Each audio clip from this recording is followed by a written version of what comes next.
German POWs in America. When most people imagine being a prisoner of war, they think of starvation, beatings, and endless misery. Yet for thousands of captured German soldiers who ended up in America, their story took an unexpected turn. In fact, for many, life behind the wire in the United States was safer, healthier, and even more comfortable than what their own families were enduring back home. From 1942 onward, America began receiving tens of thousands of German POWs, shipped across the Atlantic to camps scattered across the Midwest, the South, and even as far as Texas. Under the strict rules of the Geneva Convention, these prisoners were entitled to decent food, shelter, and medical care. And in true American fashion, the camps often went beyond the minimum requirements. The food shocked the Germans the most. In their homeland, rationing left their families scraping by on bread crusts, potatoes, and thin soup. In the US camps, however, POWs were served meat, vegetables, and coffee, often in larger portions than American civilians could find in stores. Some prisoners later admitted they had gained weight during captivity. Life was not limited to eating. Camps were equipped with sports fields where Germans played soccer and handball, competitions drawing crowds of fellow inmates. Many camps had libraries stacked with books, sometimes even in German. Others offered classes in English, mathematics, or vocational trades. For men who had expected punishment and humiliation, the chance to study, play, or simply rest was almost surreal. Of course, there was labor. Many POWs were sent to farms or factories to fill the gap left by American workers drafted into the military. But even this was seen by many prisoners as a relief rather than abuse. They were paid small wages, worked reasonable hours, and were often treated with kindness by civilians.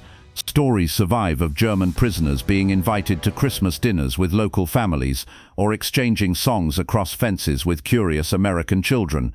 For many, it was captivity without cruelty.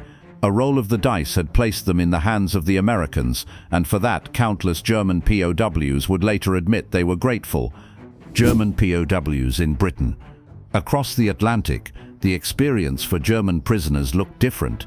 Britain, exhausted by years of war and rationing, had neither the resources nor the inclination to offer the same abundance as America. Yet compared to the brutality that would later befall German POWs in Soviet hands, life in Britain still fell on the more humane side of the spectrum. German POWs in Britain were typically housed in camps built from Nissen huts, corrugated metal shelters that were cold in winter, hot in summer, and never comfortable. Food was strictly rationed, just as it was for civilians. Meals were simple and portions smaller than in the US, but prisoners were not deliberately starved. They received what was available: bread, porridge, stews, tea, and while hunger was real, it was shared by the entire nation. Work was the backbone of captivity. With so many British men fighting overseas, agriculture depended heavily on POW labor. Germans were sent into the countryside to dig, harvest, and repair. Some worked on construction sites or in local industries. At first they were closely guarded, but as the war dragged on and manpower grew scarce, supervision became more relaxed. In some rural areas, locals came to know the German workers personally, treating them less as enemies and more as extra hands in a desperate time. Not everything was lenient. Escape attempts were dealt with harshly, and many prisoners carried the weight of uncertainty, unsure if they would ever see Germany again. Letters from home painted a grim picture of bombed-out cities and starving families, a contrast that weighed heavily on their minds. Yet in time, many POWs in Britain would remember their captivity, not with bitterness, but with a strange sense of normalcy. They were not free, but they were not brutalized. They had survived in a country that, despite its own suffering, treated them with a measure of humanity. For soldiers who had been taught to expect vengeance, this restraint was both surprising and unforgettable. German POWs in France. For German soldiers captured by the French, captivity carried a much darker weight. France had been invaded, occupied, and humiliated by the Nazis for years, and when the tide of war turned, many French saw the presence of German POWs not as a duty under the Geneva Convention, but as an opportunity for retribution. By 1944, as France was liberated, thousands of German prisoners flooded into improvised camps.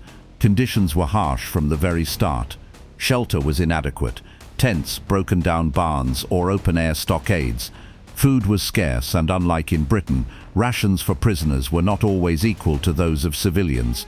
Many French citizens still lived in ruins, still endured shortages, and some felt little obligation to share what little they had with the very men who had brought their suffering. The French government, faced with rebuilding a shattered nation, made wide use of POW labor. Germans worked in agriculture, construction, and especially in clearing rubble from destroyed cities. Others were forced into heavy labor like mining or rebuilding infrastructure under strict, exhausting conditions. While officially prisoners were not supposed to be mistreated, in reality many endured hunger, overwork, and at times outright violence from guards who had lived through occupation. Accounts from German POWs in France often described gnawing hunger, patched uniforms that barely held together, and endless days of hard work. Death rates were higher than in Britain or America, though not as catastrophic as in Soviet camps. Still, the resentment between captor and captive was raw, and yet over time, some prisoners integrated into French life in unexpected ways. Farmers who relied on their labor sometimes came to tolerate or even befriend them. A few POWs would eventually remain in France after release, marrying French women and starting new lives. But for the majority, captivity in France was marked by hardship, scarcity, and the weight of vengeance still lingering after years of war. Japanese POWs with Americans. The story of Japanese prisoners of war was unlike that of the Germans. In Japanese culture, surrender carried immense shame. Soldiers were taught that capture was worse than death, a stain not only on themselves, but on their families. This mindset meant that relatively few Japanese soldiers allowed themselves to be taken alive. Many fought to the last man, or committed suicide rather than fall into enemy hands, but some did survive. On Pacific battlefields, small groups of Japanese soldiers were captured, often wounded, exhausted, and confused. For them, captivity was a strange collision of cultures. American troops, hardened by brutal island fighting and shocked by Japanese tactics, often regarded their prisoners with suspicion or hostility. Stories of Japanese atrocities against Allied POWs in Asia fueled anger, and for many US soldiers, extending compassion to their enemy was difficult. Still, when prisoners were transferred into organized camps, American policy leaned toward upholding the Geneva Convention. Japanese POWs received medical treatment, basic rations, and shelter. Their conditions were far better than what Allied soldiers had endured in Japanese captivity. Yet the differences went deeper than food or clothing. The psychological clash was enormous. Many Japanese prisoners remained withdrawn, refusing to engage with their captors. Some refused to eat at first, expecting execution. Others tried to maintain dignity by clinging to routines of discipline and order even within the camps. Unlike German POWs, who often played sports or took classes, Japanese prisoners rarely participated in camp life. They lived in an in-between world, treated more humanely than they had expected, but unable to shed the crushing shame of surrender. In the long memory of war, Japanese POWs in America were a small fraction, often overlooked. Yet their story reveals a different truth, that even when provided food, care, and relative safety, the weight of cultural values could turn captivity into a prison of the mind, one just as painful as any physical hardship. Allied POWs in German camps. For Allied soldiers who fell into German hands, captivity could feel like a gamble. Conditions varied wildly, depending on rank, location, and fortune. Some experienced tolerable, even orderly camps. Others endured near starvation and relentless labor. The Geneva Convention technically applied, but reality often depended on who was guarding you. Captured airmen, for example, were often sent to specialized camps like Stalag Luft III, where discipline was strict but conditions were relatively bearable. Prisoners had bunks, food parcels from the Red Cross, and the chance to organize lectures or even escape attempts. Famous stories such as The Great Escape emerged from these camps, where ingenuity and defiance became a way to fight back. For soldiers on the ground, however, the picture was harsher. Many Allied POWs were crowded into stalags where rations were meager and sanitation poor. Bread rations shrank as Germany itself starved under blockade. Thin soup became a daily staple. For many, survival depended not on German generosity, but on Red Cross parcels sent from home. These boxes, filled with chocolate, tinned meat and cigarettes, became lifelines, traded like currency within the camps. Not all camps followed rules. Prisoners captured on the Eastern Front often faced harsher treatment, caught in the cycle of hatred that defined the war in that region. Some Allied POWs were forced into labor in mines, factories or farms. Cold exhaustion and abuse were common. While official death rates for Western Allied prisoners in German hands were far lower than for Germans in Soviet captivity, thousands still perished. Yet many remembered not only cruelty but resilience. Secret radios were built, coded newsletters circulated, tunnels dug beneath fences. In the darkest conditions, comradeship often became the greatest weapon. For these men, captivity in Germany was neither comfort nor complete despair, but a relentless test of endurance, where survival often depended on courage, cunning, and sheer will. German POWs in Soviet camps. If being captured in America or Britain was a stroke of luck, then falling into Soviet hands was a descent into one of the darkest chapters of the war. For German soldiers taken prisoner on the Eastern Front, captivity was often a death sentence. The sheer numbers alone were staggering. Millions of Germans were captured as the Red Army pushed westward. Camps overflowed, and Soviet resources were stretched to breaking. Geneva Convention protections were ignored. Prisoners were marched east in columns that stretched for miles, with little food, water, or medical care. Many never survived the journey itself. Those who reached camps in Siberia, Ukraine, or the Urals found themselves in a world of relentless labor. Germans were put to work rebuilding cities, mining, logging, and laying railways under brutal conditions. Cold bit into their bones, rations were thinned to non-existent. A crust of bread or watery soup might be all that sustained a man through a day of backbreaking work. Disease swept through camps unchecked. Mortality rates tell the story. In Soviet hands, roughly 1 in 3 German POWs never came home. Thousands froze to death in winter or wasted away from starvation. Letters to families went unanswered, and for many prisoners it felt as though they had simply vanished into the endless expanse of the Soviet system. And yet some survived. They endured years, even a decade, before being released, with many only returning to Germany in the mid-1950s. Their stories describe a struggle not only with hunger and exhaustion, but with the crushing weight of despair.